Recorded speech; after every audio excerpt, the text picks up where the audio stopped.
पल्लवी, आप सभी का ग्राम सेवा न्यूज चैनल में तहे दिल से स्वागत करती हूँ।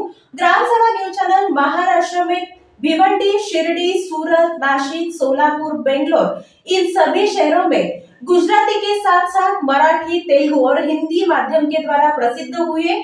आज ही ग्राम सेवा न्यूज चॅनल को सबस्क्राईब करें, शेअर करें और लाईक करें। उजनी धरण ओव्हरफ्लो झाला असून सध्या दौंडवरून उजनीत 70,000 क्युसेक आवक आहे। त्यामुळे उजनीतून भीमा नदीत 71,000 क्युसेक विसर्ग सुरू करण्यात आलाय।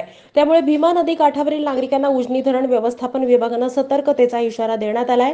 धरणाच्या पाणलोट क्षेत्रात पाऊस सुरू असून दौंडवरून उजनी धरणात मोठा विसर्ग जमा होतोय। त्या अनुषंगाने धरणातील उपयुक्त साठा क्षमतेपेक्षा जास्त होणार असल्याने नदीतून पाणी सोडलं जाते। रविवारी रात्री 8 वाजता धरणातून सोडलेला विसर्ग 50,000हून 70,000 करण्यात आलाय। याशिवाय धरणावरील विद्युतगृहासाठी 1600 क्युसेक पाणी सोडण्यात येत आहे। पावसाच्या प्रमाणानुसार आणि धरणात येणाऱ्या काही पाण्याची आवक कमी जास्त होण्याची शक्यता आहे। त्यामुळे नदी काठावरील नागरिकांना सतर्क राहण्याच्या सूचना उजनी धरण व्यवस्थापन विभागाने दिल्या आहेत।